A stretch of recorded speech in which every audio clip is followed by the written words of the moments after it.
Hello, thank you for joining us for this edition of FedWatch. I'm Brian Beaulieu of ITR Economics.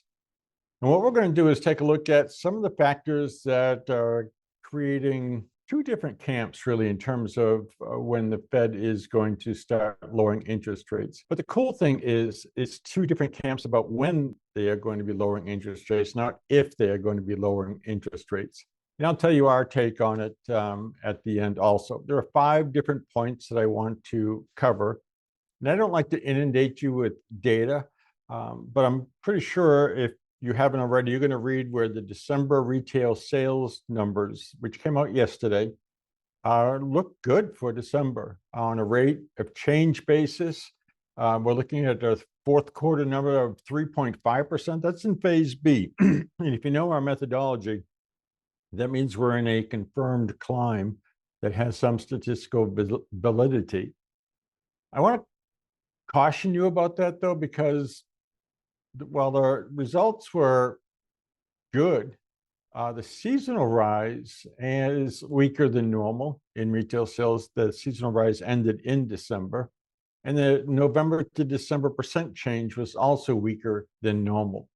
And in terms of that weakness, I mean, it was weaker than the last 2 years, and you have to go back to 2018 to find something roughly comparable. In terms of how we did relative to forecast, by the way, we laid down that forecast with October 2022 data, and we came in 1.1% above our forecast average for 2023.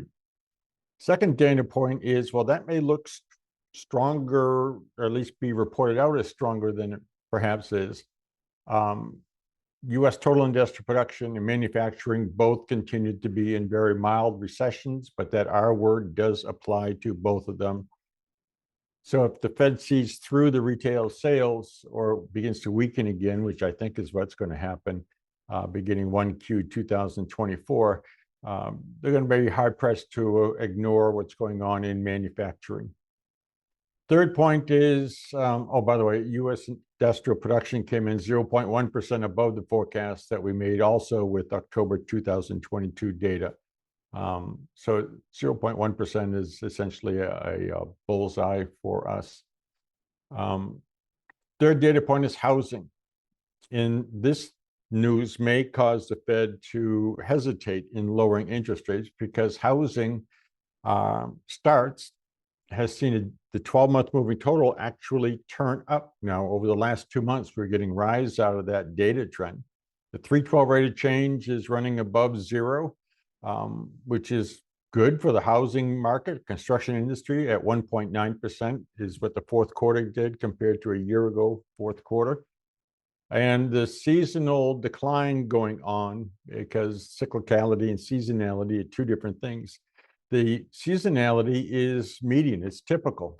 So that looks to us like housing is getting some firm footing going on, getting some modicum of rise going on. We expect that it will be a mild rise, but that could cause the Fed to delay into third quarter, maybe even the fourth quarter of 2024, because they don't feel the need to engage in any sort of knee-jerk reactions. The fourth point I wanted to mention, and this also supports ongoing improvement in housing, is that mortgage rates, and we use the 30-year fixed rate mortgage as our benchmark, is down 84 bips, 80 bips over the course of November and December. And that's good. We expect that that trend is going to continue. But to help you set expectations, U.S. government 10-year bond yield in January broke through the previous high for this rising trend. So that means and we're not expecting any big decline in the 10-year government bond yield. So that means there's a limit to how much improvement we're going to see in mortgage rates. So that balances out in terms of the strength in the housing market, perhaps in the minds of the Federal Reserve.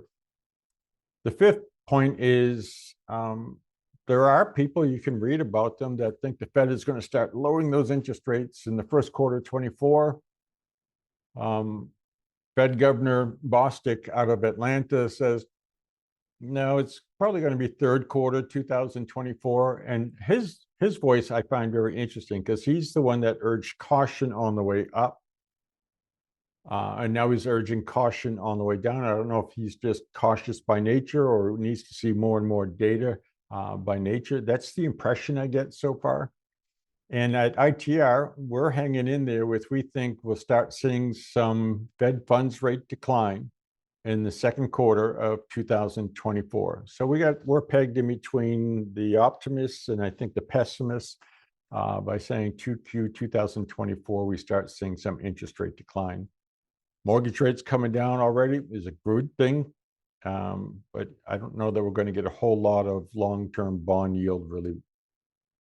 It means there's some opportunities coming up for redoing some debt, renegotiating some debt, but it'll be early 2025, I think, before the bankers are willing to loosen their purse strings, and you are going to be able to actually make that happen. That's the word. That's our Fed Watch. Today, again, is January 19th, 2024. Thank you for watching.